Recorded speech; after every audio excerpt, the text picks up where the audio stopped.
मैं भी डर रहा था नंबर 1 हीरोइन के साथ अब कुछ ऊंच नीच ना हो जाए, कुछ गलत ना हो जाए मेरी तरफ से। ये देख, पुरान से ब्लाउज खोला, दिखाया, छातियों में गड्ढे हुए थे जो माँ से नोचा था ठाकुरों ने और रेप करते हुए। गोविंदा का कम बैक हो गया उस फिल्म से, नहीं तो गोविंदा तो ऑलमोस्ट खत्म थे। जब से वो बॉम्बे छोड़ा उन्होंने, कि जितना जो लेवल उनका क्रिएटिविटी का था वो अचानक वो एकदम से टर्न हो गया। ऐसा लगता है कि यार ये राम गोपाल वर्मा नहीं हो सकता, ऐसा फिल्मकार ऐसे कैसे हो सकता है, ये काम कैसे कर सकता है। तो ये दिमाग का ही है। कुछ लोगों के साथ उनका कन्फ्रंटेशन हो गया था, जिसकी वजह से उनको फिर यहाँ से जाना पड़ा। मंदिर कहते हैं मंदिर, और मंदिर में लोग अपनी परिवार की सुख शांति के लिए अपनी इच्छा से पैसा चढ़ाते हैं। अब अनुपम ने कितनी हेल्प की मेरी, जब भी ज़रूरत पड़ी हमको कुछ पैसे वगैरह की, बेधड़क उसने हेल्प की हमारी। जो मैंने जो चिल्लाते हुए जो सेंटियाँ खाई हैं, वो एहसास मेरे अंदर बना रहा जब मैंने ये परफॉर्म किया।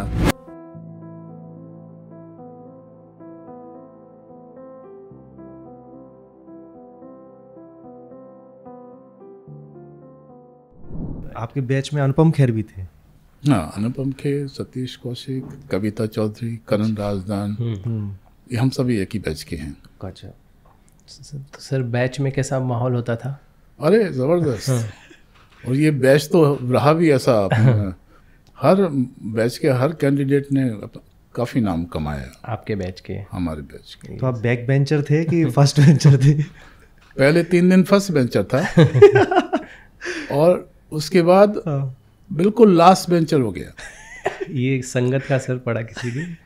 नहीं, क्या था कि मैं हायर सेकेंडरी पढ़ के, वो भी सरकारी स्कूल में पढ़ के आया, और वहाँ पूरा इंग्लिश का माहौल था। हाँ, बड़ी मुश्किल। ये सभी कॉन्वेंट एजुकेटेड स्टूडेंट्स रहे या बड़े घरों के लोग रहे जो यहाँ आए, और वहाँ का जो सिस्टम था, जो भी फैकल्टीज थे वहाँ पर, वो सभी पढ़े लिखे, मतलब हाईली क्वालिफाइड। सो हाईली क्वालिफाइड का मतलब कि सब इंग्लिश वाले। हाँ, उस समय ऐसा माना जाता था कि जो बिल्कुल हाईली क्वालिफाइड है वो अंग्रेजी वाला है। राइट। जो हमारे डायरेक्टर थे इब्राहिम अलकाजी साहब, जिन्होंने बॉम्बे में इंग्लिश थिएटर किया, और बेसिकली वो कुवैत से रहे, लेकिन रहे यहाँ बॉम्बे में। और राडा से, लंदन से उन्होंने ड्रामेटिक्स किया, तो उनका भी बैकग्राउंड इंग्लिश था। उनकी कोशिश ये थी कि यहाँ जो भी फैकल्टी आए अच्छी हाई मास्टर हो अपने क्राफ्ट में। तो उसके चक्कर में उन्होंने ये नहीं देखा कि ये हिंदी कितनी जानते हैं, या उन्होंने सिर्फ ये बेस्ट फैकल्टी अवेलेबल कराने की कोशिश की। जो फॉर्म में लिखा हुआ था कि आपका जो पढ़ाने का माध्यम होगा वो हिंदी और अंग्रेजी होगा। अच्छा। तो उस लिहाज से मैं आ गया। पहले 2-3 दिन, चूँकि मैं होशियार था, अपने कॉन्फिडेंस लेवल मेरा बहुत हाई था, लेकिन जैसे जैसे अंग्रेजी सामने आई, अंग्रेज लोग सामने आए, होता ये था कि जब शुरू में लोग मिलते हैं तो अपना धाक जमाने के लिए बहुत ही स्पेशल ढंग से अंग्रेजी बोलते हैं, और अंग्रेजी बोलते ज़रूर है, करेक्ट, तभी उनकी धाक जमेगी। सो एक दूसरे पर थोड़ा सा सिक्का जमाने के लिए सब अंग्रेजी बोलते थे, तो हम कुछ बोल नहीं पाते थे। अच्छा, समझ भी पूरी नहीं आ पाती थी, थोड़ा बहुत समझ नहीं आती थी। तो धीरे धीरे हम शुरू में हम सब एक साथ थे, सब आगे आगे बैठ रहे थे, और उसके बाद फिर धीरे धीरे मैं थोड़ा बैक होता गया। कि जब बोल नहीं सकता तो बैक में ही होगा। हाँ, जब नहीं समझ पा रहे हैं तो बोलेंगे क्या? अगर हिंदी में भी बोलना है तो पहले समझना है। सही है। चाहे वो क्लास हो, चाहे वो सर्कल हो, सही। चाहे हम चाय भी पी रहे हैं अगर, तो वो सब बातें कर रहे हैं, अनंग देसाई वगैरह। तो धीरे धीरे तीसरी बेंच पर आए, फिर चौथी, फिर 5वीं, और आखिर में पहुंच गए 15 दिन के अंदर। अरे राम। और उसके बाद फिर 2 महीने कैसे गुजारे मैं कह नहीं सकता। तीसरे महीने डिसाइड किया कि नहीं, ये जगह मेरे लिए नहीं है। अच्छा। ये डेस्टिनी देखिए अब कैसे आदमी को घुमाती है। तो पीछे से आवाज आई, ए नामदेव कम हियर। मैं एकदम कांप गया। ये मेरे डायरेक्टर की आवाज थी, इब्राहिम का, जिससे सब लोग डरते थे क्योंकि डिसिप्लिनरी थे वो, हर चीज का डिसिप्लिन। वो खुद भी इतना डिसिप्लिन में रहते थे, मतलब कोई प्रोजेक्ट अगर उनके आगे आया है तो 4 बजे सुबह उठ के उसके ऊपर काम करते थे। और पूरी तैयारी के साथ वो आया करते थे। तो उनकी एक एक बात ऐसी मतलब इतनी मीनिंगफुल हुआ करती थी, हम सुन के अवाक रह जाते थे।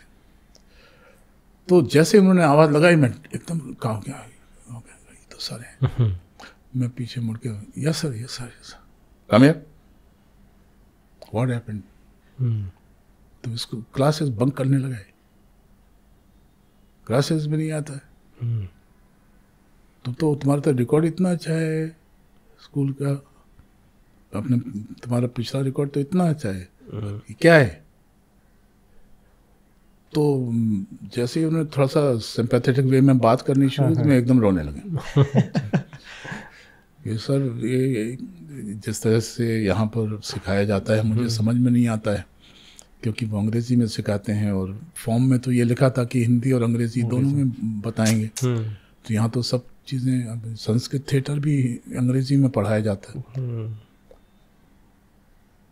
और मैं खूब रोने लगा क्योंकि मुझे लगा था कि ये मेरा लास्ट है और ऐसे में ये मुझसे पूछ रहे और उन्होंने मुझे बोल दिया कि आपका रिकॉर्ड तो इतना अच्छा है। सही है, तो भाव बाहर निकला। हाँ, तो एकदम से वो हो गया। तो उनका ओके ओके कम कम।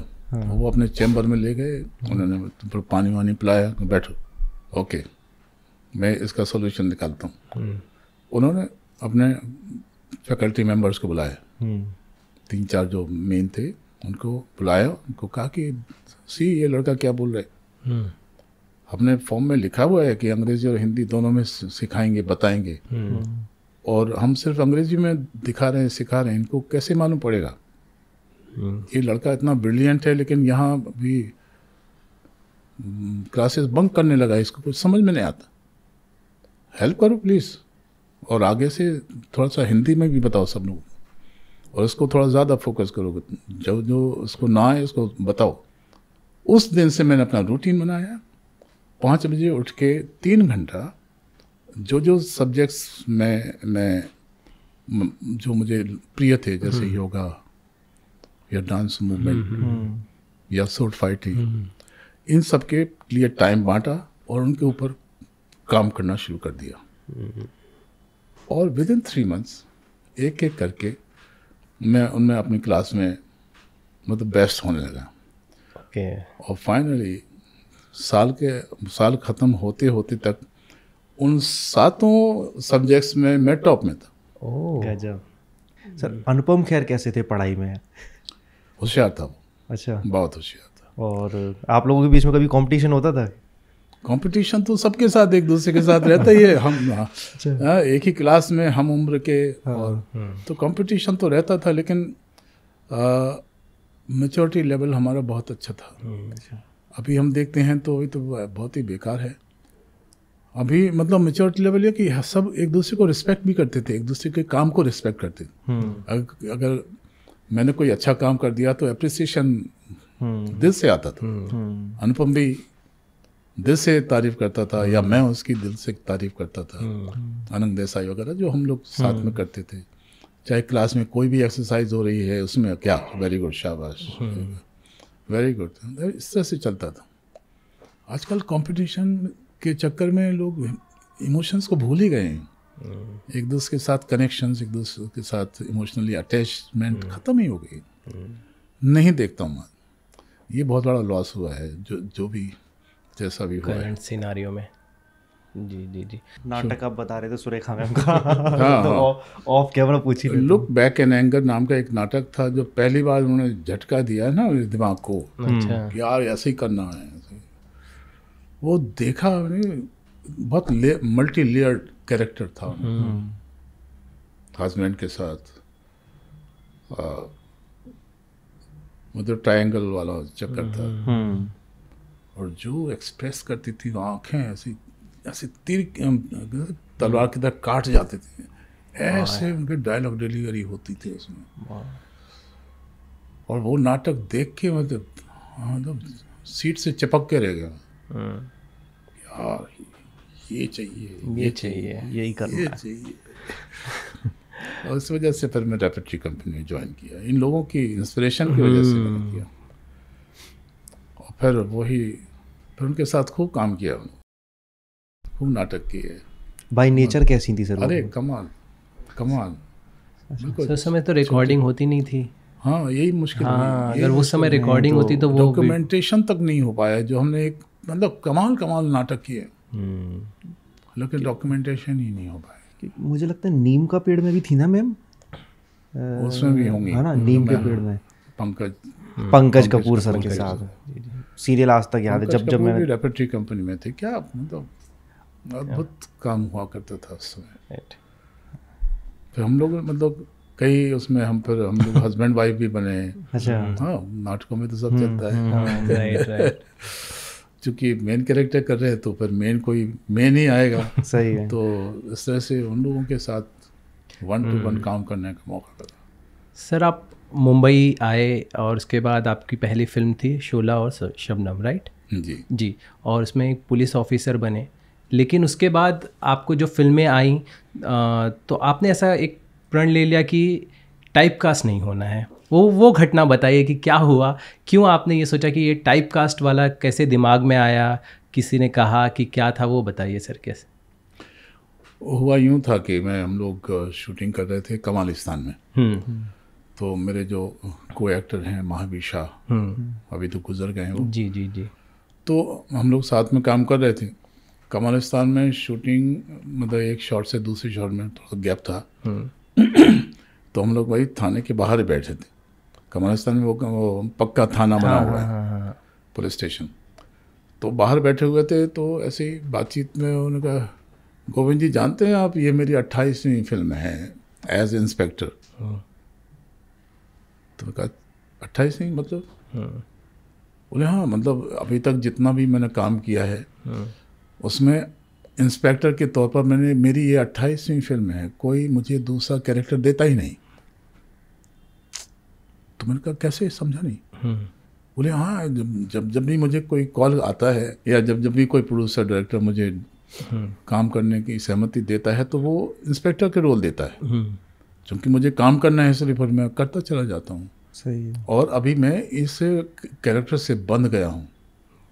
तो मैं अलार्मिंग सा था उसका ये स्टेटमेंट। मैंने कहा अच्छा, चूँकि मैं रेपर्टरी कंपनी छोड़ के आया था, एक अच्छा बड़ा नाम छोड़ के आया था थिएटर फील्ड में, तो मैं ऐसा कोई भी काम नहीं करना चाहता था जिससे जो मेरे दर्शक रहे हैं, जो मेरे काम को अप्रिशिएट करते रहे हैं, जो मेरा लेवल रहा है, उनको ये कहने का मौका मिले कि यार ये काम करने के लिए तुम बॉम्बे गए, ये काम करने के लिए आपने रेपर्टरी कंपनी जैसी जगह छोड़ी।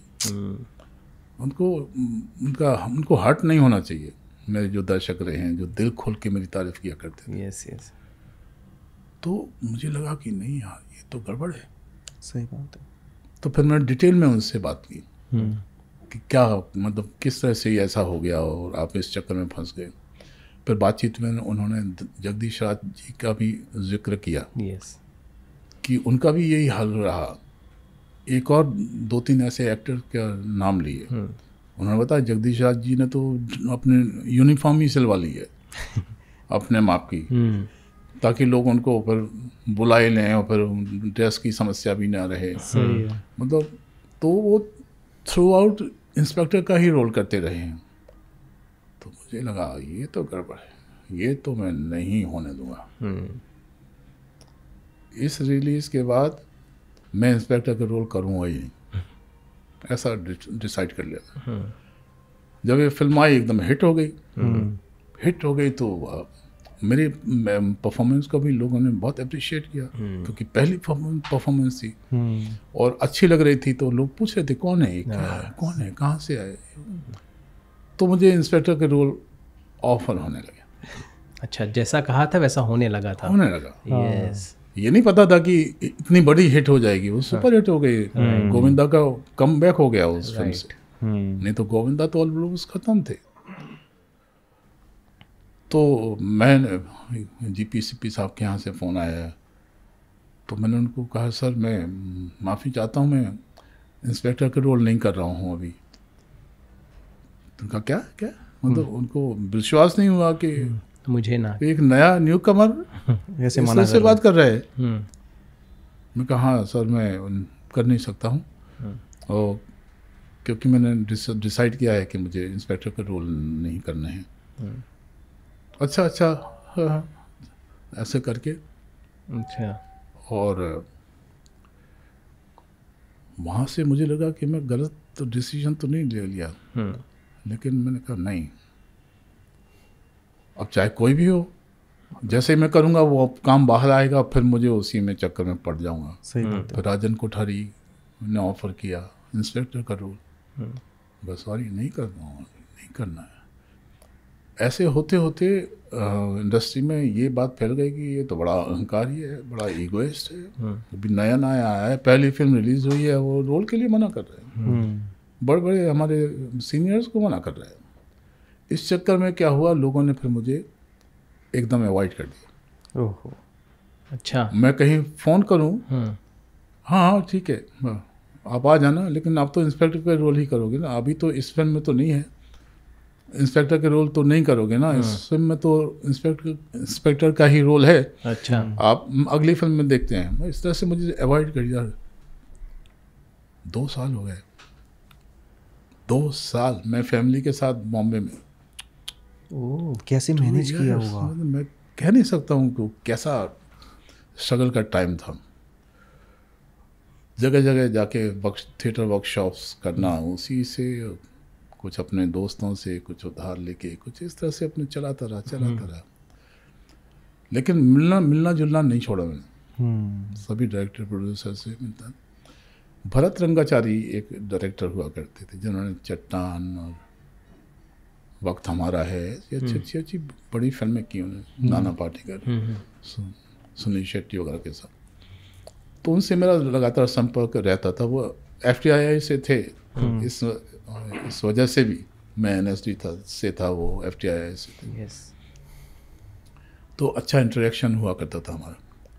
एक दिन उनका फ़ोन आया कि मैं एक सीरियल प्लान करूं, और उसमें तुम्हारे लिए एक रोल है, अगर तुम करना चाहोगे सीरियल। तो मैं ये डिसाइड करके निकला था बॉम्बे से कि मुझे टेलीविज़न नहीं करना है। अच्छा, ये भी डिसाइड किया था? ये भी डिसाइड किया था। ओके। तो मैं एकदम दुविधा में पड़ गया। तो मैंने कहा सर मैं बताता हूँ आपको, रात को बताता हूँ, बात कर लेते हैं रात को, काम कुछ है नहीं, ऑफर आया है, उसमें भी मुझे बताता हूँ। तो मैं आया, नॉर्मली क्या मैं अपनी पत्नी के साथ ही डिस्कस करता हूँ इस तरह की कोई दुविधा होती। सुधा है, उनका बहुत बड़ा सपोर्ट रहा है, इमोशनल सपोर्ट इतना रहा है कि मैं क्या बताऊँ, मतलब समझ लो कि मेरी ताकत रही है। तो मैंने उनको बताया ऐसे ऐसे है।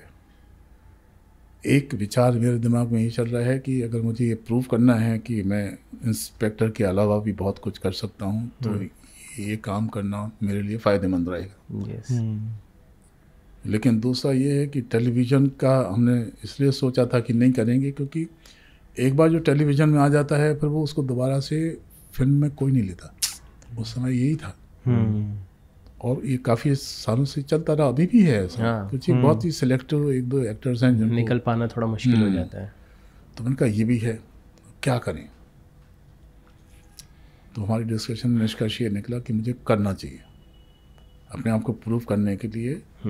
जब ये काम आएगा तो दिखेगा कि भाई इंस्पेक्टर के अलावा भी मैं कुछ कर सकता हूँ बेहतर ढंग से। तो मैंने कहा यस ठीक है। मैंने तुरंत उनको कनेक्ट किया, मैंने कहा सर मैं आ रहा हूँ, मैं कल आ जाता हूँ और मुझे करना है। दूसरे दिन आया, और जिस सीरियल की बात है उन्होंने कि परिवर्तन, ये वो सीरियल था मेरा। ये सीरियल 3 साल चला, और जैसा मैंने सोचा था हुआ वैसा।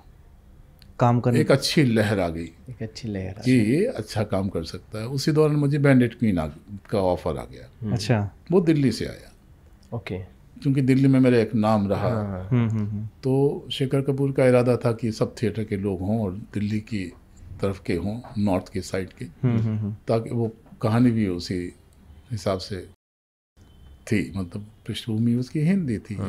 पर पहुंचा, मिला उनसे और उनको मैंने एल्बम दिखाया। देख रहे मेरी शक्ल देख रहे, क्योंकि मैं लगता तो ऐसे ही दुबला पतला था, लेकिन जो कैरेक्टर्स ओथेलो या सूर्य की अंतिम किरण से सूर्य की पहली किरण तक, ओथेलो का कैरेक्टर आपने सुना होगा। ओथेलो के बारे में जी जी, एक जनरल जो एक जनरल टाइप का कैरेक्टर था वो, हबशी। अच्छा, हाँ, तो वो ये आपने किए यार, वो एकदम सोच में पड़ गए वो। वाह, वेरी गुड। तुम मेरे फिल्म के विलन हो, ओह, खलनायक। अच्छा, वो देखते ही उन्होंने वो देखते वो, ओके, हाँ। तुम मेरे, उन्होंने रिपीट किया, मेरी फिल्म के खलनायक हो तुम। सर आप तो क्या कह रहे हो कि यस, तैयारी करो। और फिर उन्होंने थोड़ा थोड़ा डिटेल में बताया कैसे कैसे क्या है क्या। सर मुझे लगा कि ये मेरा समझ लो कि टर्निंग पॉइंट होगा। वहाँ से मुझे फील आ गया, यस, जैसे उन्होंने विलन का।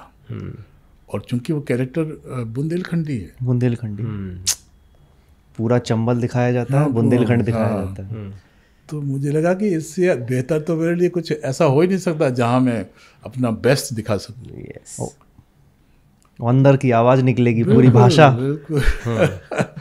तो इस तरह से मुझे वो कैरेक्टर मिला, और उस कैरेक्टर को बनाने में काफ़ी एक जो मेरा सिस्टम रहा है, उस हिसाब से मैं उस तरह के कैरेक्टर ढूंढने लगा। पहले लुक देखते हैं, उसके बाद साइकोलॉजिकली किस तरह से वो रहा होगा, फिर उसमें जाते हैं। यस, वो सब रहा, जो उसका लुक आपने फिल्म देखी है? देखिए सर, बिल्कुल देखिए। जो कपड़ा डाल के रखा है और चश्मा लगा। मेरे फादर, अच्छा, अपने घर से मेरी दुकान थी, तो वहाँ से तकरीबन 1.5-2 किलोमीटर का फासला है। तो वो कपड़ा गमछा गीला करके सर पर रखते थे ताकि धूप से बचाव हो। और उनकी चूंकि पहलवान थे तो उनकी चाल भी वो वैसी रॉ वाली। हाँ, तो वो लुक मैंने वहाँ से ली अपने फादर से। अच्छा, जिस दिन मैंने दिखाया शेखर कपूर को, एकदम क्या बात है यार, यही चाहिए मुझे। यही चाहिए मुझे, मूछ नहीं चाहिए। अच्छा, आमतौर पर होता है ना, जैसे ठाकुर हैं तो मूछ भी होगी, राइट राइट, तो उनका मूछ भी नहीं चाहिए। पहले हम ये डिसाइड कर रहे थे कि उसमें अच्छी मूछ लगाएंगे, नहीं चाहिए। और इस तरह से वो डिसाइड हो गया। उसके बाद साइकोलॉजिकली वो जो मैं बता रहा था ना कि इसके हर एक कैरेक्टर के पीछे एक कहानी है। इस तरह का कैरेक्टर मैं सोच भी नहीं सकता। मतलब कि किसी औरत को नंगा करके कैसे घुमा सकता है आदमी, कितना रूथलेस होगा ये कैरेक्टर। और तमाम पूरे गांव के मर्दों से रेप करवा दिया उसे। कैसा आदमी, तो विकृत हो गया ना। अब उस अवस्था में कैसे, वो अवस्था कैसे पकड़ूं मैं? सही है, कहाँ से आए ये समझ नहीं आ पा रहा था। तो संयोग से शेखर कपूर का एक सिस्टम है, तरीका रहा है। अच्छा, वो एक्टर से बहुत इंटरेक्ट करते हैं। तो उन्होंने लोकेशन पर 5 दिन पहले ही बुला लिया हम लोगों को। ओके, फिर पहाड़ पर कैसे चढ़ते हैं, उतरते कैसे हैं, जंगलों में ठंड में रात में कैसे खाना बनाओगे, कैसे वो लोग जैसा वो करते रहे वैसा करो। सही बात है। तो ये पूरी ट्रेनिंग अच्छा, बिल्कुल रियल करवा दिया था। उसके बाद शूटिंग शुरू हुई। तो मेरी शूटिंग 3 दिन के बाद थी। तो सिस्टम ये बना कि चूंकि फूलन देवी की अनुमति से ये फिल्म बन रही थी, उनकी लाइफ के ऊपर। फूलन देवी उन दिनों ग्वालियर जेल में थी। हाँ, केंद्रीय जेल ग्वालियर में थी। तो सिस्टम ये बना कि 2 दिन जो भी शूटिंग करनी है उसका पूरा ब्यौरा उनको दिया जाएगा। अच्छा। ये शूटिंग हम कर रहे हैं, ये सीन कर रहे हैं, ताकि सब कुछ उनके हिसाब से हो, कुछ भी ज़्यादा ना हो, कुछ भी कम ना हो। ओके। उनका कहना ये था। तो ये सिस्टम बना, तो पहले जाके उनको बताया गया हम 2 दिन ये शूटिंग कर रहे हैं। 2 दिन की शूटिंग हुई। अब 2 दिन शूटिंग के बाद फिर उनको बताया जाता था कि ये हमने शूट कर लिया है, अब आगे की 2 दिन की शूटिंग ये है। तो हमारा शेखर कपूर का असिस्टेंट जाया करता था, अच्छा, बताने के लिए उनको। ग्वालियर जेल में हम लोग चंबल में शूट कर रहे थे। तो मेरी शूटिंग 3 दिन के बाद थी। मैं बहुत संघर्ष कर रहा था कि मैं क्या, मतलब कहाँ से सूत्र पकड़ूं। ऐसे आदमी कभी मैंने देखा भी नहीं, कभी किसी ऐसे आदमी के साथ इंटरेक्ट भी नहीं किया। बहुत ज़्यादा ऐसे लोगों को मैंने पढ़ा भी नहीं कि जो अपराधी किस्म के हों। हाँ, इस तरह के, इस लेवल के अपराधी तो होते हैं, लेकिन इस लेवल के। तो फिर 2 दिन के बाद कोई जाने वाला था पूनम देवी के पास। तो हमारी एक फ्रेंड है डॉली अहलूवालिया, अच्छा, जानते होंगे शायद, कोई बहुत अच्छी एक्ट्रेस भी रही है, कई फिल्में उन्होंने की हैं। तो वो उसकी ड्रेसेस कर रही थी, कॉस्ट्यूम कर रही थी उस फिल्म की। तो उन्होंने जब सुना कि कोई जाने वाला है, तो उन्होंने रिक्वेस्ट की शेखर कपूर से कि क्या मैं चली जाऊँ, मैं उनको ब्रीफ कर दूंगी, आगे का ब्रीफ कर दूंगी, जो हुआ है वो ब्रीफ कर दूंगी, और अगर कुछ हो सकता है कुछ उनसे कुछ इन्फॉर्मेशंस मिल जाए मुझे। तो उन्होंने कहा यस जाओ जाओ। और जो हम डॉली एल वाले, हम लोग साथ में काम करते थे रेपट्री कंपनी में, तकरीबन 8 साल हम लोगों ने काम किया था साथ में। तो वो गई, उनको वो पूरा सब कुछ ब्यौरा दिया कि ये 2 दिन शूट हुआ है और ये आगे 2 दिन हम शूट करने वाले। और ये होने के बाद उन्होंने रिक्वेस्ट की कि क्या मैं जान सकती हूँ कि असल में आपके साथ क्या क्या हुआ जिसने आपको इतना क्रूर बना दिया कि लाइन में खड़ा करके आपने 24 लोगों को उड़ा दिया। कितना बड़ा ये अपने आप में कितना बड़ा कृत्य है कि आप लाइन से खड़ा करके मार रहे हैं। तो उन्होंने कहा अच्छा जानना चाहती थी, ठीक है बता देती हूँ। बताया तो हर लेवल पर उनको जिस तरह से एक्सप्लॉइट किया गया, पड़ोस में, आसपास, पुलिस स्टेशन, ज़मींदारों के द्वारा, मतलब हर लेवल पर एक्सप्लॉइट किया गया, उसके पति के द्वारा। तो ये एक्सप्लॉइटेशन, और ठाकुरों ने किस तरह से रेप किया, एक एक करके आए, बंद कमरे में उनको रेप किया, ये सब उन्होंने बताते ये जो सुन के एकदम घबरा सी गई, खूब रोने लगी। अच्छा, खूब रोने लगी। तो उसने डांटा कि रोती क्यों है, ये जो मैंने बताया अभी 50% है। अच्छा, 100% देखना चाहती है? ये देख। उसने पुरान से ब्लाउज खोला, दिखाया, छातियों में गड्ढे हुए थे जो मांस नोचा था ठाकुरों ने, और रेप करते हुए लिटरली ऐसे मांस नोचा था, तो वहाँ गड्ढे थे। वो देख के एकदम शॉक हो गई। वो वैसे की वैसी आई, उसने मुझे बताया कि ऐसे ऐसे हुआ, फूलन देवी के साथ इतना हुआ, और ये ठाकुर लोग ऐसे थे। जब ये सब जब उसने बताया तो मुझे लगा ओ, तो मांस नोचने तक की क्रूरता चाहिए ऐसे ठाकुरों में। वो क्लू फिर मैंने वहाँ से पकड़ा और इस कैरेक्टर को ऐसा बनाया कि उसके बोलने में भी नफरत निकले औरत के लिए, चलने में भी साथ लेके जा रहे तो लात मार रहे हैं, रेप कर रहे हैं तो पहले लात मार रहे हैं, और उसके बाद रेप कर रहे हैं।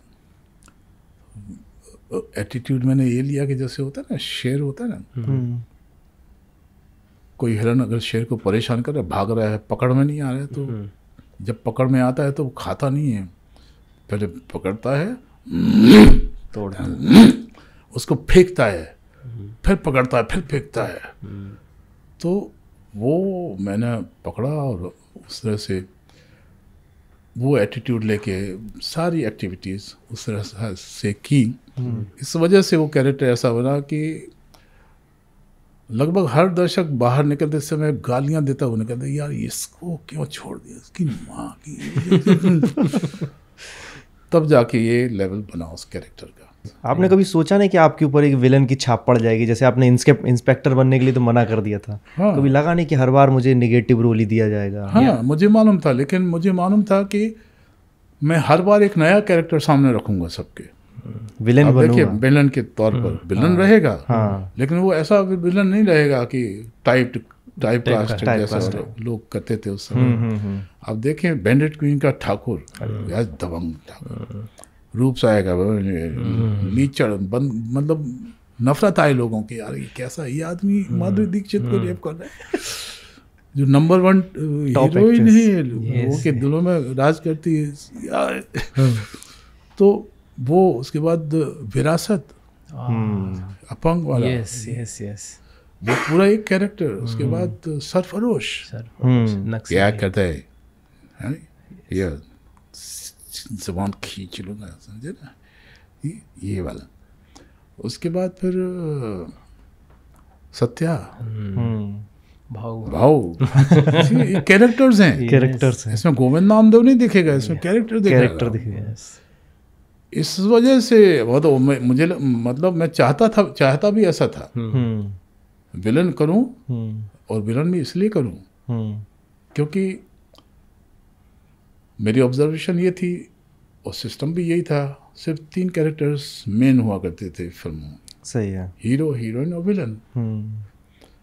अब हीरो बन नहीं सकता था क्योंकि वो ऑलरेडी एज निकल चुकी थी और उस समय हीरो की जो कंसेप्ट था बहुत ही डिफरेंट था। तो विलन ही था जो मेरे से आया, और मुझे लगा कि विलन करूँगा ताकि फर्स्ट रो में रहूँ मैं, मुझे पीछे क्यों जाना है। सही है। जो था ना बोल रहने की जो आदत, वो यहाँ भी वही काम आई, और उसके लिए खूब मेहनत की। किस तरह से कैरेक्टर बनाया, सारे कैरेक्टर्स, और उस वजह से वो कैरेक्टर्स इतने फेमस भी हुए, लोगों को पसंद भी आए, मेरा काम भी पसंद आया। उसके बाद फिर अभी वो सिलसिला अभी तक चालू हुआ। अभी उसमें कमाल की बात यह है कि प्रियदर्शन, जिन्होंने मुझे विरासत का कैरेक्टर दिया, अपंग इतना ऐसा, उन्होंने अगली फिल्म मुझे दी विलन की ही, लेकिन कॉमेडियन विलन। हाँ, 7 रंग के सपने, जो ABCL की थी, अमिताभ बच्चन प्रोड्यूसर थे जिनके। तो अच्छा, वहाँ से फिर सिलसिला ये शुरू हो गया। फिर मुझे कच्चे धागे मिली, जिसमें पॉजिटिव कैरेक्टर थे। फिर ओ माई गॉड, आइकॉनिक पुजारी जी, आज भी डायलॉग फेमस है वो डायलॉग। पुकार मिली मुझे, पुकार में जिससे का वो नेगेटिव कैरेक्टर था। उसके बाद फिर इसी तरह से वो सिलसिला चलता गया। सर, आपने कहा कि उस दौर में हीरो की डेफिनेशन अलग थी, तो क्या डेफिनेशन थी तब की और आज की में क्या फ़र्क है सर? चॉकलेटी हीरो, चॉकलेटी, अच्छा बच्चा, यंग जनरेशन को अच्छा भा जाए। ऋषि कपूर, इसी वजह से दे ऋषि कपूर या उस समय के जो एक्टर्स रहे, तो कॉन्सेप्ट ये था कि स्मार्ट होना है, स्मार्ट दिखना चाहिए। चॉकलेटी, जितेंद्र कपूर, राजेश खन्ना जी, सो ये कंसेप्ट था। उसमें हम कहीं फिट तो हो नहीं सकते थे। अच्छा। हाँ, जो भी करो बेस्ट है तो विलेन ही सही जी, विलेन ही सही, विलेन ही चाहिए, सही नहीं, वही चॉइस, वही चॉइस लेके गए थे, इसलिए पहला विलेन का काम किया।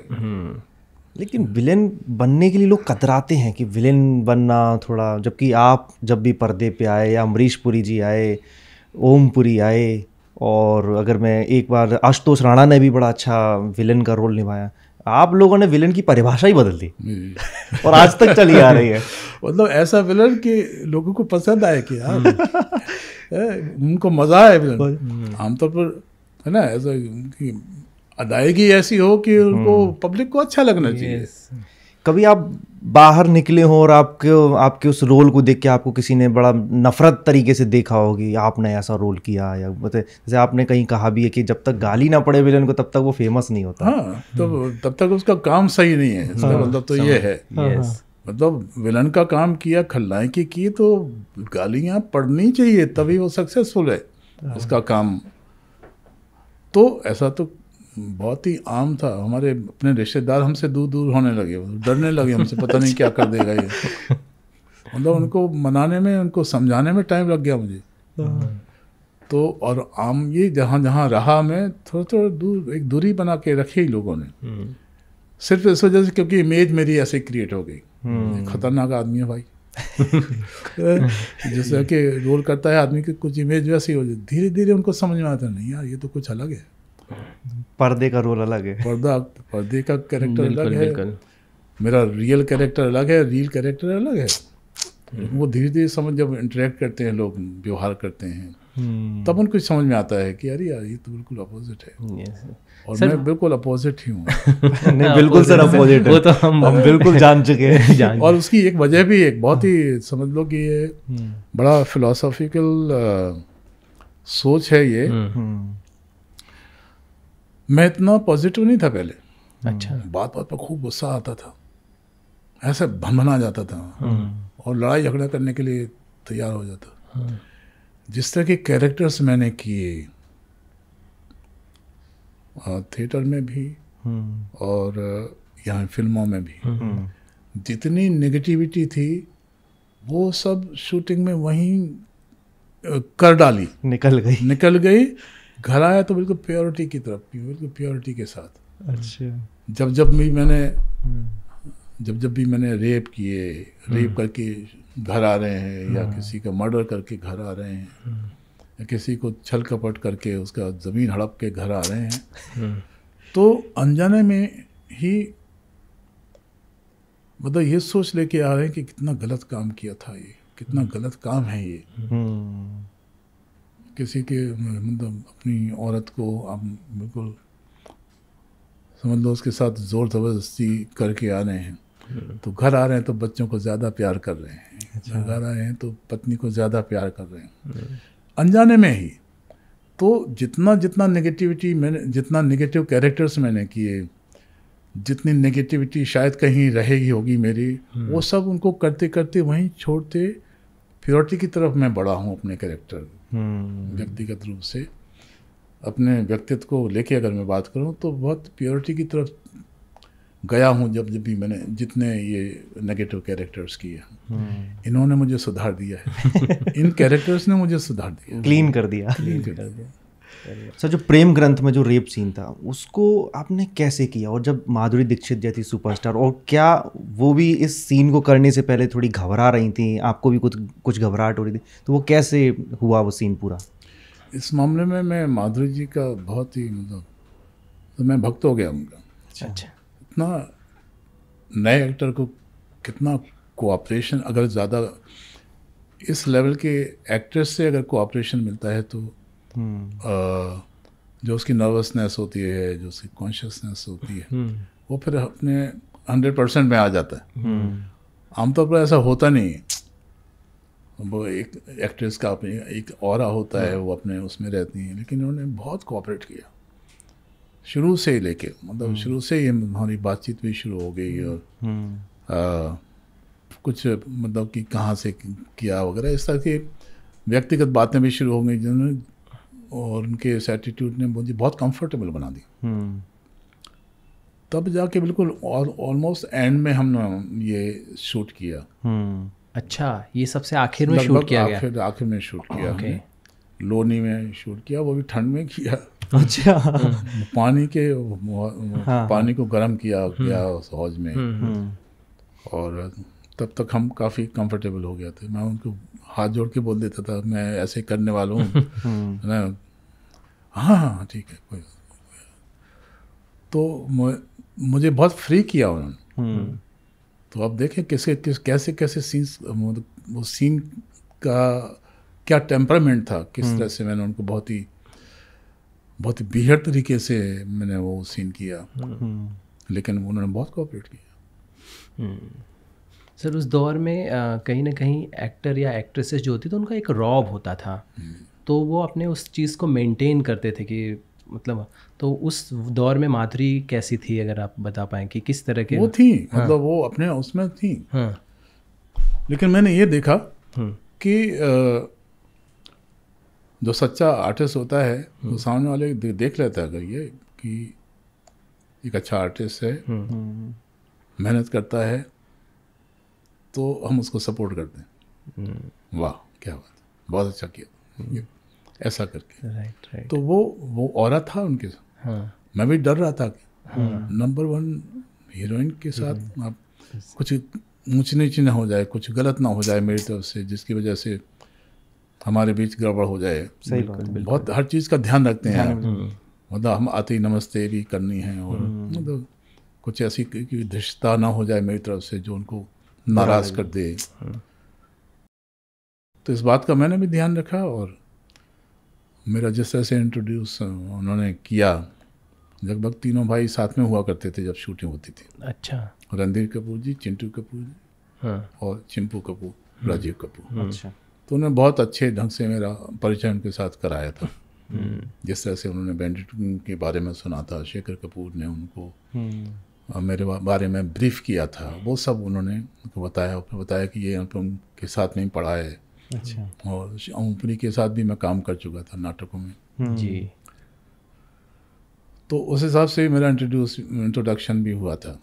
तो उनको वो अच्छा लगा था, इस वजह से उन्होंने और भी ज़्यादा थोड़ा सा उन्होंने भी ध्यान रखा कि बच्चे को थोड़ा उनका सपोर्ट मिलता रहे। ट्रीट वो ऐसे ही करती थी जैसे एक बच्चा, छोटा भाई, या इस तरह से। Very nice sir.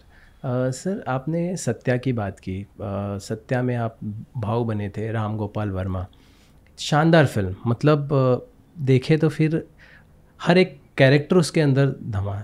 तो उसके लिए स्पेसिफिक आपने वो पॉलिटिशियन, तिगड़मी जो पॉलिटिशियन है उसकी सारी तो उसके लिए कहाँ से आपने कुछ बता पाए, वो इंस्पिरेशन कहाँ से आपने उठाया? हमारे पार्षद हैं हमारे सागर में। अच्छा। भगवान दास सोनी जी। अच्छा। मैंने मतलब वो जब पहला नरेशन हुआ तो मेरा ध्यान उनकी तरफ गया, तो वो कैरेक्टर उठा के मैंने इसमें। अच्छा। उसके बाद चूंकि मैं अंडरवर्ल्ड के लोगों से तो ऐसे कभी मिला नहीं था, देखा नहीं था, तो फिर मैंने मैगजीन्स, इस तरह की वो मनोहर कहानियाँ और इस तरह की सच्ची कहानियाँ, इस तरह की मैगजीन्स इकट्ठी की जिसमें मुझे अंडरवर्ल्ड के लोग कैसे होते हैं वो दिखाई दे। सही। तो तकरीबन 50 मैगजीन्स इस तरह की मैंने पुरानी दुकानें जहाँ पुरानी मैगजीन्स मिलती है ना, रद्दी वाले, उनके यहाँ से इकट्ठी की।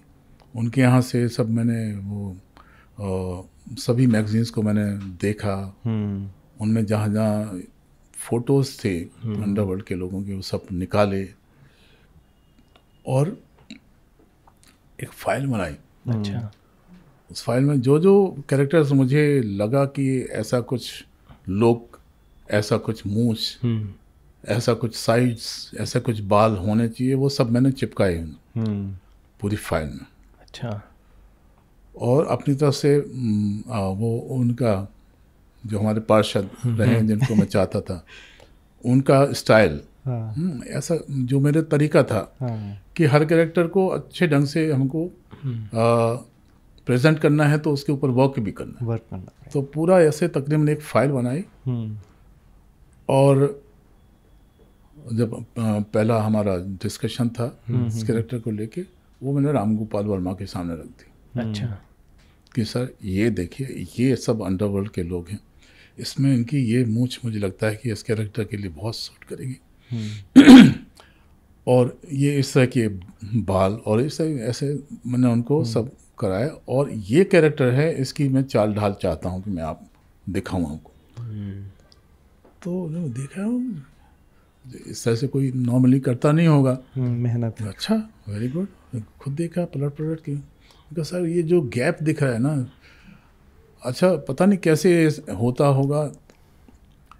जितने भी अंडरवर्ल्ड के लोग जिन्होंने मूछें रखी हैं, तो गैप ज़्यादा मुझे देखने को मिला। अच्छा। तो मैंने उनको बताया कि ये गैप ज़रूर हमें रखना चाहिए। तो ये हो सकता है कि हम गैप की जगह सफ़ेद बाल रख लें, तो वो गैप भी दिखाई देगा, उसका एक अपना स्टाइल भी दिखाई देगा। तो वो मूछ जो बनाई उसमें सिर्फ वाइट बाल बीच में है, साइड में काले बाल हैं। तो और फिर इस तरह से वो कैरेक्टर बनाया। फिर मैं उनको वो चाल करके दिखाई जो हमारे भगवान दास सोनी जी की रही, वो गमछा रख के, तो वो क्या कमाल है, वेरी गुड वेरी गुड, क्या बात है। और इस तरह से वो कैरेक्टर बना। तो इस तरह से फिर मैंने उसको, तो राम गोपाल वर्मा जी इतने क्रिएटिव आइडियाज सुनते थे, वो इतना लेते थे अपने इनपुट? बहुत खुश हमारा। मैं ये बोलता हूँ कि कुछ एक डायरेक्टर्स ही हैं जो एक्टर्स के डायरेक्टर हैं, एक्टर्स के डायरेक्टर है, जो एक्टर का 100% खींच लेते। ऐसे आएगा इस एक्टर का 100%, इसकी क्वालिटी ये है, तो उसको इस तरह से, और बहुत इम्प्रोवाइज करने के लिए छोड़ देते। अच्छा, उनका तरीका ये था। जैसे ये सब हमने किया, राइट, अब शूटिंग पर पहुँचे शूटिंग पर, हमको सीन वगैरह मिला, उस समय सीन उसी समय दिया करते थे। अभी तो हमको पहले से हम डिमांड करते हैं, मिल जाते हैं। सिर्फ नरेशन हमको मिली थी और उस हिसाब से हमने अपना वर्क किया। सीन मिलता था, सीन पढ़ा, सब मेकअप वेकअप हुआ, शॉट के पहले आते थे, लगभग हर मेन एक्टर के पास जाते थे। हाँ बताओ क्या करोगे आप? अच्छा, क्या करोगे आप? उसका मतलब कि हमको अपने कैरेक्टर को डायरेक्ट करना है। ओके, वो कुछ नहीं बता रहे थे। वो कुछ नहीं बताया, हमको पूछ रहे। बताइए। तो फिर हमको बताना पड़ता था कि ये इस सिचुएशन में आएगा तो ये ऐसे कर सकता है, ये ऐसे कर सकता है, ऐसे कर सकता है। ये चीज़ें एक्टर को सोचने पर मजबूर कर देते थे अपने कैरेक्टर को लेके। एक्टर फिर सोच के आता था कि ये कैरेक्टर टोटलिटी में ऐसा दिखना चाहिए।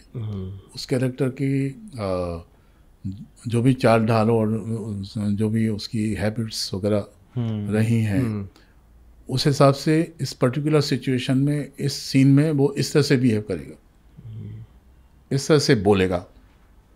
तो बोलने का अंदाज मैंने जो मराठी स्टाइल में रखा था। यस, क्या था, इलेक्शन का इंतज़ार कर रहा था मैं, मेरी माँ है, मेरी बात नहीं टाला है, और ये साल है इलेक्शन का इंतज़ार कर रहा था मैं, ठिकाने लगा इसके, स्टाइल पकड़ा। यस, खाली गोविंद नामदेव नहीं बोल रहा है, कैरेक्टर बोल रहा है। कैरेक्टर को बोलना चाहिए, तभी लोगों को मजा आएगा। और इतना वो पॉपुलर हुआ। कभी आपने सोचा नहीं कि अंडरवर्ल्ड के किसी व्यक्ति से मिल लेता हूँ? नहीं, वो तो पॉसिबल नहीं था, मैं मिलना भी नहीं चाहता। जी जी जी। लेकिन क्या सेट पे क्या माहौल रहता होगा? मनोज वाजपेयी, सौरभ शुक्ला, आप, मतलब एक से बढ़कर एक टैलेंट, राम गोपाल वर्मा, सारे आर्टिस्ट एक से एक। चूँकि ये सब ऑलमोस्ट मेरे जूनियर ही थे, तो हम लोग एक दूसरे से पहले मिले हुए थे। बैंडेड किंग में तो हमने साथ में काम किया था। दिल्ली में हम एक दूसरे से मिलते जुलते रहते थे, थिएटर करते थे, और लगभग जो भी बातचीत होती थी इसे लेवल की ही होती थी। सो बहुत मज़ा आया। सर मैं एक चीज़ समझना चाहता हूँ कि राम गोपाल वर्मा जी 90s में उन्होंने जितनी भी फिल्में की, बैक टू बैक ब्लॉकबस्टर रही, बट आज के दौर में वो इरेलेवेंट क्यों हो गए? आप क्या समझते, क्या लगता है कि क्या वजह रही कि ना तो अब फिल्में उस ढंग की आई जो आई वो कमाल नहीं कर पाई, और अब वो लगभग आई डोंट नो कि जब से वो बॉम्बे छोड़ा उन्होंने, बॉम्बे में काफ़ी वो कुछ लोगों के साथ उनका कन्फ्रंटेशन हो गया था, जिसकी वजह से उनको फिर यहाँ से जाना पड़ा। उसके बाद मैं भी, मतलब मैं अंदाज़ा लगा के यही कह सकता हूँ कि एक लेवल पर आके आदमी का कुछ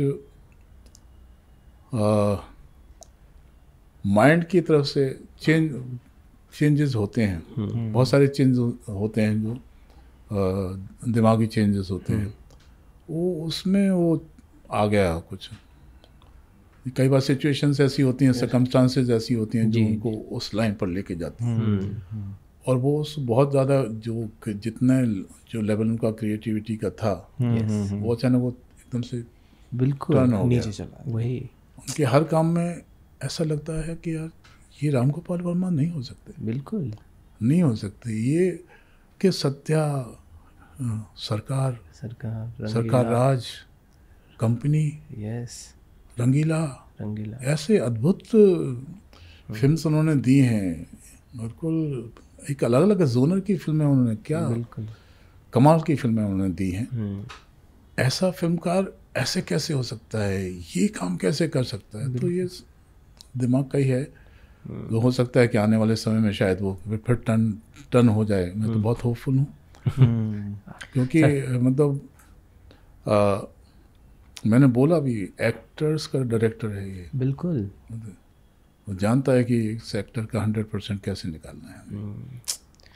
जो इस तरह की फिल्में कंसीव कर सकता है, यस, ऐसा माइलस्टोन क्रिएट कर सकता है कि पूरा फिल्म मेकिंग की लैंग्वेज ही बदल गई। लैंग्वेज बदल गया। कहाँ पहले एक फार्मूला फिल्में हुआ करती थी, हीरो हीरोइन, रोमांस और विलन, कहाँ सत्या जिसमें कोई स्टार ही नहीं, बिल्कुल उसको सुपरहिट बना दिया।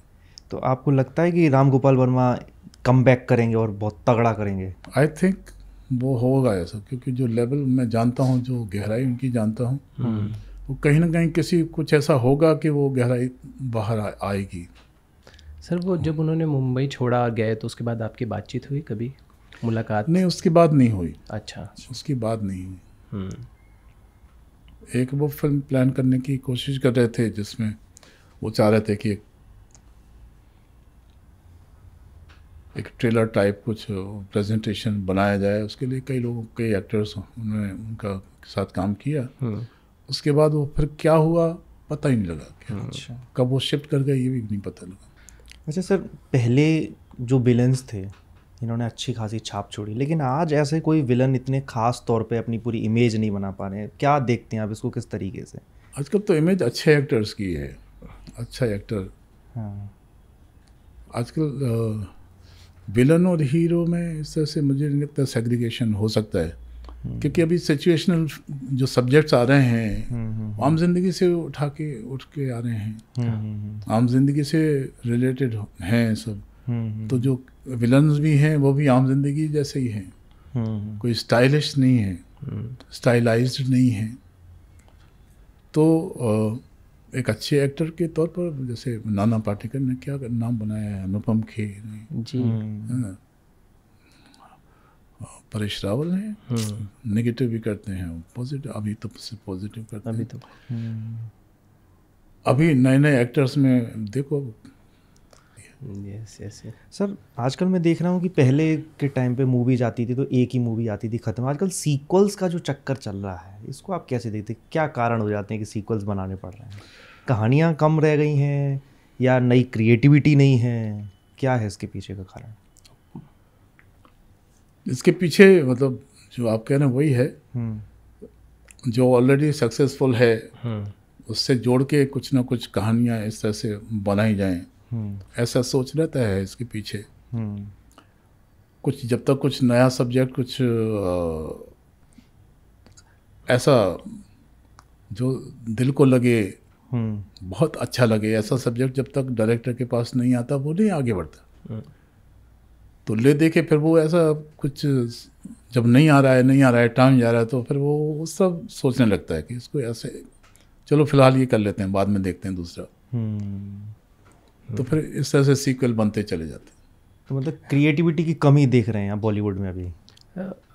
मतलब हो सकता है इस तरह से भी देख सकते हैं, क्योंकि अच्छे सब्जेक्ट, जानदार सब्जेक्ट, रेलेवेंट सब्जेक्ट्स कम आ रहे हैं। कम आ रहे हैं मतलब इस तरह से सोचा कम जा रहा है, या कह सकते हैं इस तरह से कि क्रिएटिविटी कहीं ना कहीं मार खा रही है बॉलीवुड में। सर या आप ये मानते हैं कि साउथ का प्रेशर आ गया? क्योंकि साउथ जब भी किसी ग्रैंड सिनेमा के साथ आता है। अभी रिसेंटली अगर आपने देखा कि अल्लू अर्जुन की मूवी पुष्पा 2 भी आई, वो भी धमाका कर गई। तो बॉलीवुड भी प्रेशर में है कि अगर क्योंकि छोटी छोटी जो फिल्में कर रहे हैं ये तो अच्छी जा रही हैं, राजकुमार राव हो, आयुष्मान खुराना हो, ये जो एक्टर्स हैं ये स्मॉल बजट की फिल्मों को ले जा रहे हैं हाल में, लेकिन जैसे हम ग्रैंड में जाते हैं वो प्रेशर एक आ जाता है, वो सिनेमा उस तरह वर्क नहीं कर पा रहा है। तो क्या साउथ का भी प्रेशर है कि वो उनकी सारी अच्छी फिल्में, बड़ी फिल्में वर्क कर रही हैं और बॉलीवुड रह जा रहा है ना? प्रेशर तो है ही। यस, उसको हम ये इस बात से हम इस बात को छुपाएं क्यों? प्रेशर तो है ही ना। वो फिल्में मतलब 600 करोड़ की लागत लगा के कोई फिल्म बनाता है, क्या कन्विक्शन होगा उसका? सही बात है। क्या लेवल ऑफ कन्विक्शन होगा? 600 करोड़ लगाएंगे और आएंगे, और 600 क्या मतलब 1500 करोड़ अर्न करता है ऐसे। तो ये कन्विक्शन, ये इस कन्विक्शन के लिए एक वो मास्टर टीम चाहिए जो आपके सब्जेक्ट पर काम करे, जो आपकी स्क्रिप्ट पर काम करे, जो आपके विजुअल्स पर काम करे, और वो लेवल चाहिए उनका। उस टीम का, उस टीम के मेंबर्स की सोच का। वो सब हो सकता है कि शायद मतलब मैं तो शुरू से देख रहा हूँ जिस तरह से वो काम करते हैं, वो बहुत ही हार्ड वर्क करके बाहर आते हैं। ओके। और उनका चाहे वो कैमरा वर्क हो, चाहे उनका राइटिंग वर्क हो, चाहे उनका डायरेक्शन हो, एक एक शॉट्स हो, उस पर इतना सोचते हैं और बनाते हैं, और पूरा स्टोरी बोर्ड बना के फिर बाहर आते हैं। बिल्कुल। और स्टोरी बोर्ड भी ऐसा कि नहीं ये नहीं, ये वाला पट्टा यहाँ ये आना चाहिए। इसके ऊपर काफ़ी डिस्कशन, एकदम जल्दी से नहीं आते हो। किसी में 3 साल लगा है, किसी में 4 साल लगा है, ऐसे इतना वर्क करके आते हैं।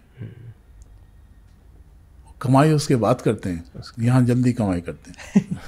लेकिन तब भी कमाई हो नहीं रही सर, इसलिए नहीं हो रही ना। अभी कंपैरिजन में वो खड़ा हो गया साउथ का फिल्म्स। वांटेड एक ऐसी फिल्म जिससे सलमान का कमबैक हुआ। उनकी कई फिल्में फ्लॉप हो रही थी, बट वांटेड के बाद जब सलमान ने वापसी की और बैक टू बैक उसके बाद आप देख ही रहे, आज भी वो हिट पे हिट दिए जा रहे हैं। उस फिल्म का आप भी हिस्सा थे, कैसा एक्सपीरियंस था एज ए सलमान? कैसे हैं, अगर आप उस दौरान की कुछ बातें बताएं, और वो जो आपने रोल निभाया था उसके बारे में जानना चाहेंगे सर। बहुत बढ़िया, मेरा सलमान के साथ बहुत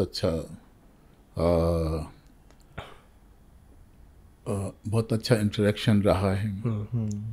एक दूसरे को हम बहुत अप्रिशिएट करते हैं, मेरे काम को बहुत अप्रिशिएट करते हैं। मेरे एज पर्सन वो मुझे लाइक करते हैं, एज पर्सन मैं उनको लाइक करता हूँ।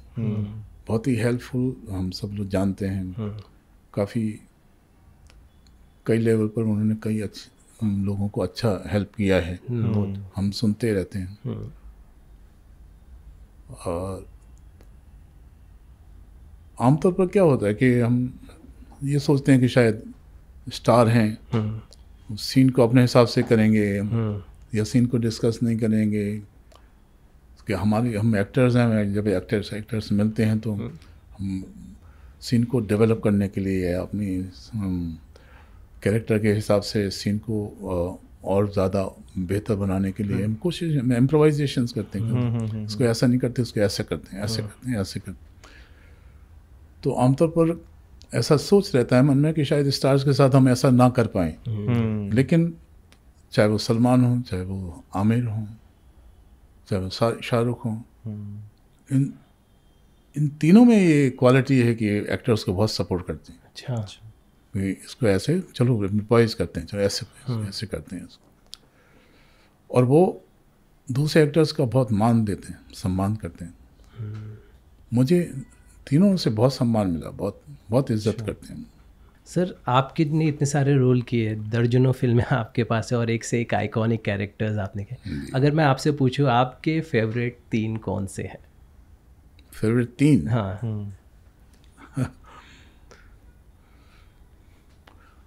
और फेवरेट 3 बोलने से बाकी कैरेक्टर्स से ज़्यादा नाइंसाफ़ी हो जाएगी। बाकी मुझे विरासत का जो कैरेक्टर मैंने किया था वो कैरेक्टर मुझे अच्छा लगता है। एक सरफरोश का कैरेक्टर जो मैंने किया था वो मुझे अच्छा लगता है। वो इसलिए क्योंकि इन कैरेक्टर्स के ऊपर काम ज़्यादा किया। काम ज़्यादा किया मतलब उनके लिए उनकी चाल, उनके बोल, उनकी पूरी कैरेक्टराइजेशन, तो कैरेक्टर तैयार करने में जो कैरेक्टराइजेशन हमने को माध्यम बनाया उसमें ज़्यादा मेहनत करनी पड़ी। जी जी जी। वो सब तरीके चलने के, मुँह टेढ़ा ही रहे। हमको ये बताया, मतलब ये भी एक ऑप्शन दिया गया था कि अंदर कुछ रख लो ताकि मुँह टेढ़ा ही रहे। उनका नहीं, प्रैक्टिस करेंगे। अच्छा, प्रैक्टिस किया इसको तो तकरीबन 3 महीने तक 3 महीने तक प्रैक्टिस किया लगातार, ऐसे ही बना रहे। कहीं भी कम हो जाएगा तो बिगड़ जाएगा ना, सीन वो फ्रेम बिगड़ जाएगा। तो इस तरह की प्रैक्टिस ज़्यादा की। इस तरह के 2 कैरेक्टर्स को ऑब्जर्व किया जिनको लकवा लगा था और जो बाद में ठीक हुए, लेकिन वो हाथ पांव टेढ़े ही रह गए। जी जी जी। उनमें संयोग से एक डॉक्टर भी मिल गए ऐसे जिनको लकवा लगा था। अच्छा। उन्होंने फिर वो साइकोलॉजिकल इफेक्ट बताया, कैसा महसूस करता है आदमी जब लकवा लगता है, कैसे वो उसके हाथ से छूट जाता है ये पकड़, वो कैसे वो पकड़ने की कोशिश करता है, कैसे अपने आप को संभालने की कोशिश करता है, कैसे वो बोलता है, कैसे चिंगारता है, कैसे वो चिल्लाता है पकड़ने के लिए। वो समय की बात जब वो लकवा लग रहा है, उसके बाद लकवा ठीक होने के बाद वो अपनी इमोशंस को कैसे कन्वे करेगा। विरासत में जब मुझे पहले सुनाया गया है ये कैरेक्टर, तो मुझे बताया गया कि इसमें दिक्कत सिर्फ एक ये है कि इसमें कोई डायलॉग नहीं है। डायलॉग नहीं थे पहले, क्योंकि वो बोल नहीं सकता है। तो जब मैंने इन कैरेक्टर्स को ऑब्जर्व किया, तो इन डॉक्टर से मिलने के बाद मुझे लगा कि डॉक्टर्स ने भी बताया कि वो एक्सप्रेस करने के लिए शब्दों को टूटा फूटा बोलते ही हैं। नहीं तो इमोशंस कैसे बताएंगे, क्योंकि मुझे गुस्सा आ रहा है, मुझे पानी चाहिए, तुम देख क्यों नहीं रहे हो, ये इमोशंस कैसे वो कन्वे करेगा। और इस कैरेक्टर में ये तो विलन है, तो इसकी इतनी इमोशंस हैं तो कैसे कन्वे करेगा। तो मुझे लगा ये तो बोलने की कोशिश तो करेगा, सही बात है ना। तो फिर मैंने उन सबको, इन दोनों को ऑब्जर्व करके किस तरह से वो बोल रहे थे, किस तरह से वो अपनी एक्सप्रेस कर रहे थे इमोशंस को, वो सब उसकी प्रैक्टिस की। फिर मैंने प्रियदर्शन को दिखाया। मैं कहा मुझे एक मीटिंग चाहिए आपसे, मुझे दिखाना है कि कैसे ये सीन वो कैसे करेगा। और मैंने उनको बोल के दिखाया। तो उन्होंने कहा ये तो अच्छा लग रहा है।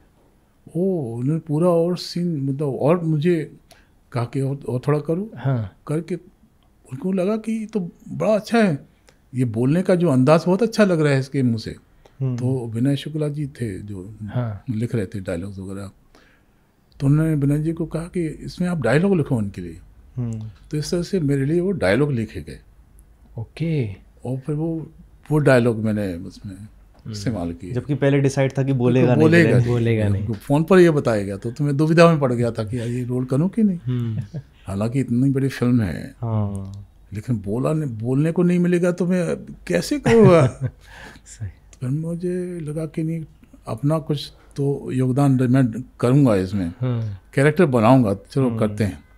और आपने कन्विंस कर लिया। और इस तरह उनको कन्विंस कर दिया, डायलॉग्स लिखवा दिए। और सर क्या सीन है, मतलब एक जब भी आप फ्रेम पे आते हैं वो चाचा की नफरत वो दिख के आती कि 2 भाइयों के बीच का।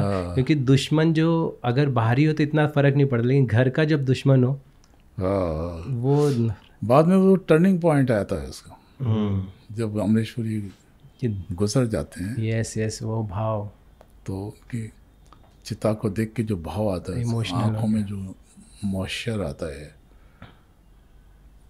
वो उस कैरेक्टर को कंप्लीट कर देता है। कभी ग्लिसरीन की ज़रूरत पड़ी आपको ये आंखों में? अभी नहीं पड़ती है, तो अच्छा लगता है, वो अंदर से रोना आ जाता है। आ जाता है, उससे इतना कुछ सीखा हुआ है, इतना कुछ भोगा हुआ है। बिल्कुल सर, ये मेरा क्वेश्चन ही ऐसा था आपसे।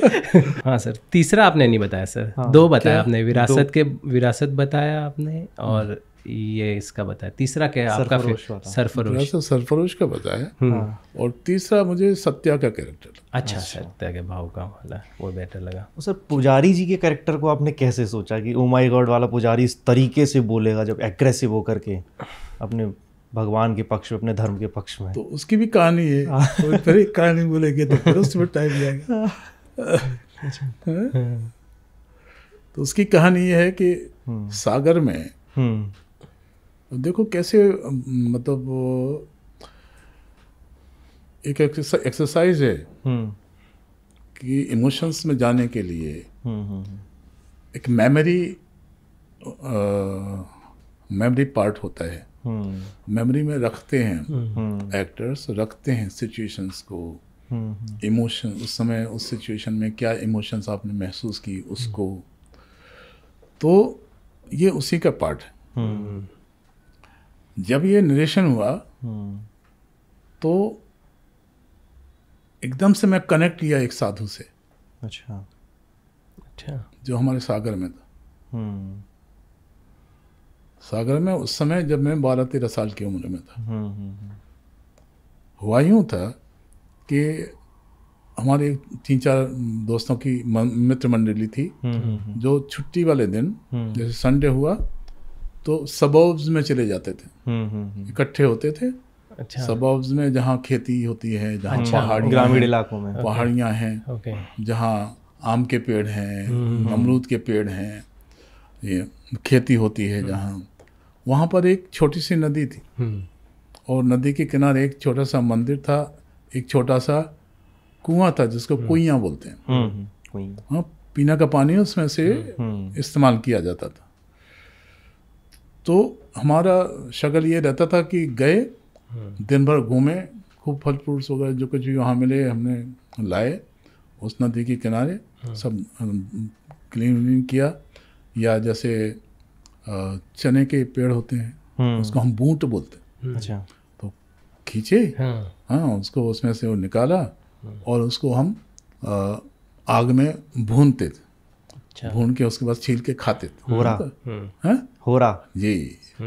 सो इस तरह का ये शगल था हमारा। दिन भर हम करके फिर शाम के आते, खाते पीते। और वो जो कुइयाँ थी, उस कुइयाँ में हम पानी निकालने के उतरते थे। उसमें सीढ़ी टाइप पत्थर लगे हुए थे, छोटी सी थी। तो 1 पत्थर, 2 पत्थर, 3 पत्थर, 4 पत्थर, एक पर मैं नीचे मैं बैठा हूँ, दूसरे पर दूसरा बैठा, तीसरे पर तीसरा, चौथा, ऐसे लाइन से बैठते थे। सब खेलते थे, पीते, पानी भी पीते थे, एक दूसरे के ऊपर उछालते भी थे, बहुत मजे करते। तो पास में ही एक साधु थे जो वहाँ बैठ के तपस्या किया करते थे। तो एक दिन हम ऐसे ही कर रहे थे तो अचानक हुआ है उनका कि क्या कर रहे हो तुम लोग? तो हमने देखा उनको, तो हम थोड़ा डर गए, एक एक करके बाहर आए। नहीं, कुछ नहीं, खबरदार जो दोबारा यहाँ इस पानी को छुआ तो इस पानी से हम शंकर जी को नहलाते हैं। उनके रियल गुस्सा देखा हमने, उनको बहुत खराब लगा, इस पानी को वो झूठा कर रहे हैं। तो हमने कहा हाँ, नहीं करेंगे।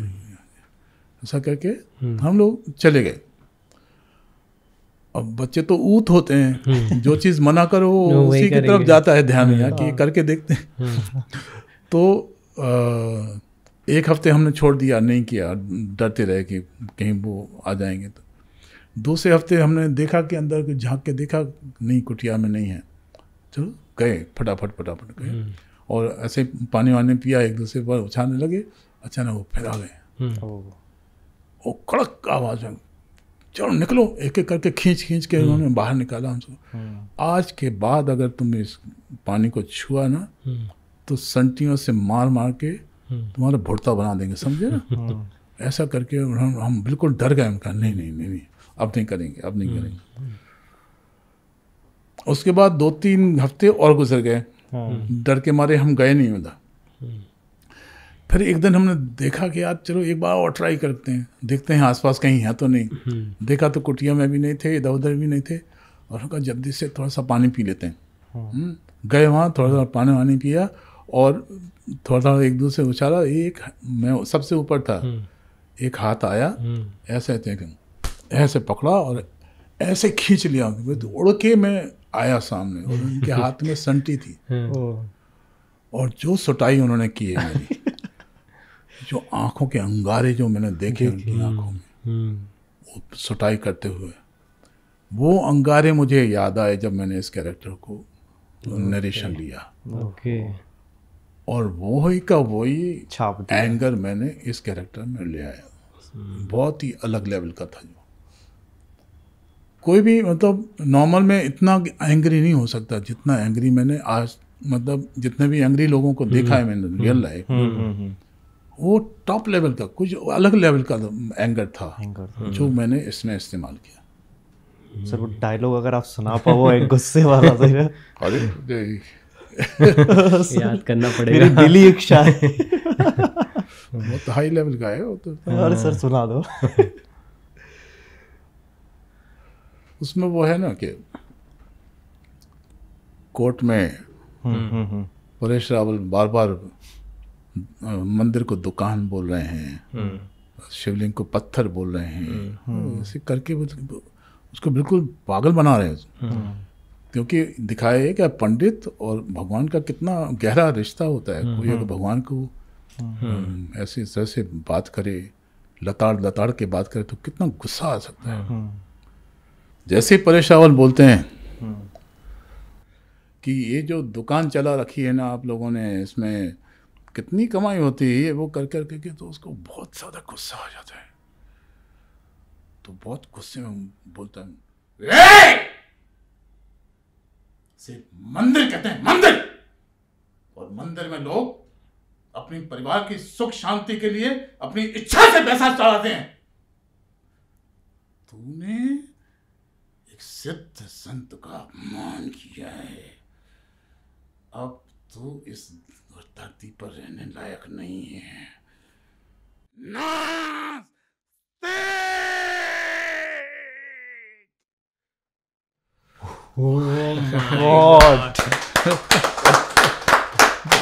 अमेजिंग सर, ये पहली बार देखने मिला। मेरे आंखों से आंसू आ रहे हैं सीरियसली। सर जब आपने ऐसा बोला तो ऑडियंस तो कांप गई होगी सर, वहाँ जो बैठी थी। तो ये चीज़ें हैं जो आम जिंदगी से मिली मुझे, जो मैंने वो जो चिल्लाते हुए जो संटियाँ खाई हैं, वो एहसास मेरे अंदर बना रहा जब मैंने ये परफॉर्म किया, या जब इस कैरेक्टर की कैरेक्टराइजेशन की। मतलब किस सिचुएशन में ये कितना एंगर दिखा सकता है। पहले का जो वक्त था 90s, लेट 80s और 90s में जब आप आए, और आज के वक्त में अगर देखें बॉलीवुड में कितने बदलाव आप देखते हैं, किस तरह का बदलाव आ गया है वर्क कल्चर से लेकर स्टार्स के बिहेवियर में से, कितना कम्युनिकेशन अब हो पाता है एक आर्टिस्ट दूसरे आर्टिस्ट से जब सेट पर होता है, या किस तरह का माहौल होता है, अगर आप बताएं तो। सिनारियो तो बदला ही है और हर दशक में बदलता भी है। पहले के टाइम के कलाकार, पहले के टाइम के टेक्नीशियंस, डायरेक्टर्स, प्रोड्यूसर्स, और आज के टाइम के कलाकार, प्रोड्यूसर्स, टेक्नीशियंस, काफ़ी डिफरेंस है। इस लेवल का डिफरेंस तो है ही कि पहले सब लोग जुड़ के काम करते थे। यस यस, एक दूसरे से जुड़ाव महसूस करते हुए काम करते थे। एक जब कोई फिल्म शुरू होती थी तो एक फैमिली बन जाती थी, सारे आर्टिस्ट या टेक्नीशियंस जुड़ के मिलके। आज के टाइम में बिल्कुल डिफरेंट सा हो गया है, एकदम सब कुछ प्रोफेशनल हो गया है। काम किया, okay, bye bye bye bye. जब काम के दौरान सब कुछ अच्छा है, काम के बाद सब खत्म। अच्छा, मतलब इवन मतलब शूटिंग के बाद, काम के बाद कोई इंटरेक्शन की पॉसिबिलिटी ही नहीं है। अच्छा, संभावना ही नहीं है। दोस्ती यारी कुछ नहीं, कुछ नहीं।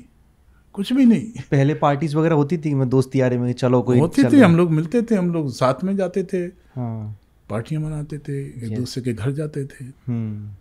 अब खत्म हो गया सब। अभी ना तो उनके पास समय है, और चूंकि माहौल इस तरह का है, ना हमारे पास समय है। अगर कोई कहे तो फिर बात बने जी, कहते हैं तो हम मिलते हैं। अभी काफ़ी अर्सा हो गया था, हम लोग अनुपम वगैरह हम लोग मिले नहीं थे काफ़ी से, तो अपने ऊपर लानत मलानत भी करते रहे, और फिर आप मिले भी तो मिले हम लोग।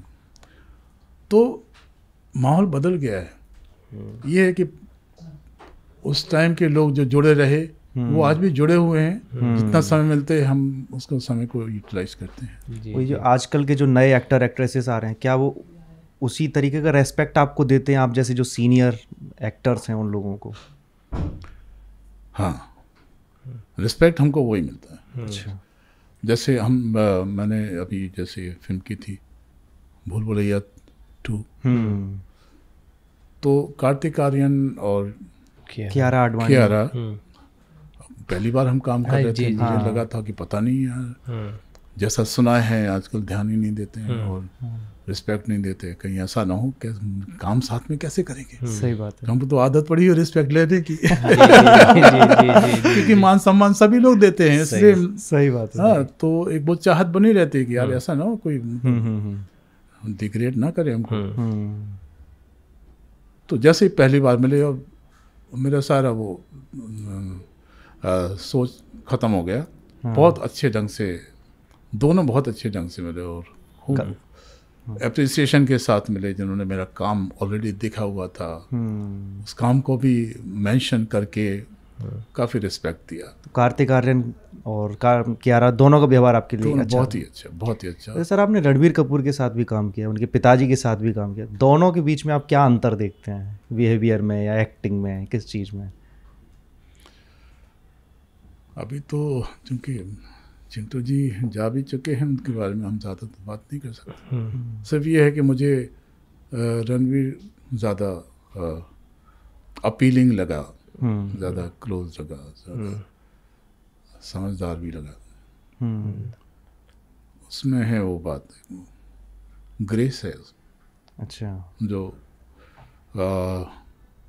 हम कई लोगों में मिस करते हैं। अच्छा जी, बिल्कुल। तो आज के टाइम में अगर आप कोई देखते हैं जो एक सुपरस्टार वाली जो एक भूमिका, तो आप कौन से एक्टर्स के अंदर देखते हैं कि ये लोग सुपरस्टार हैं या आगे बन सकते हैं, उनमें वो कैपेबिलिटी है?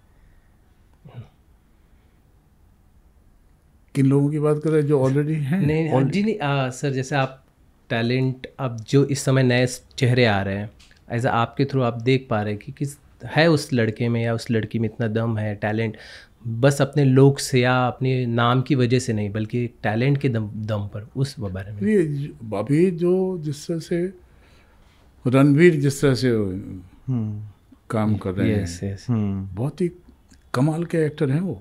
अच्छा। बहुत ही, तो वो बहुत बड़ा सुपरस्टार बनेगा। जैसे जैसे वो आगे बढ़ रहा है बहुत बड़ा स्टार बनेगा। बाकी और जो हमारे एक्टर्स हैं जो अच्छा काम कर रहे हैं, जैसे कार्तिक आर्यन भी, उसने अपना तरीका इजाद किया है और लोगों को बहुत पसंद आ रहा है। बिल्कुल बिल्कुल। सो वो भी चूंकि डिमांड में है और लोग पसंद करते हैं। पसंदगी ही एक आधार है किसी को भी बड़ा स्टार बनाने के लिए। तो ये लोग हैं जी जो आगे बढ़ रहे हैं। और सर साउथ में आपको कौन दिखते हैं, साउथ के एक्टर एक्ट्रेसेस में? मैं बहुत ज़्यादा साउथ के चूंकि एक्टर्स के साथ काम किया नहीं है, सिर्फ देख ही रहे हैं। तो देखने के आधार पर आप कितना कह सकते हैं। सर बॉलीवुड में एक कहावत है कि जो दोस्ती होती है ज़्यादातर दिखावे की होती है। सर आप एक लंबा समय निकाला है, आप क्या समझते हैं कि आपकी जो दोस्तियां रही हैं वो कितनी स्ट्रांग रही हैं, या फिर सचमुच कहीं ना कहीं इस बातों में दम दिखाई लगता है आपको कि इन बातों में दम है? डिपेंड करता है कि किस तरह की दोस्तियाँ। ओके। जैसे अब जब हम साथ पढ़े वाली दोस्तियाँ हैं वो अलग होती हैं। सही है।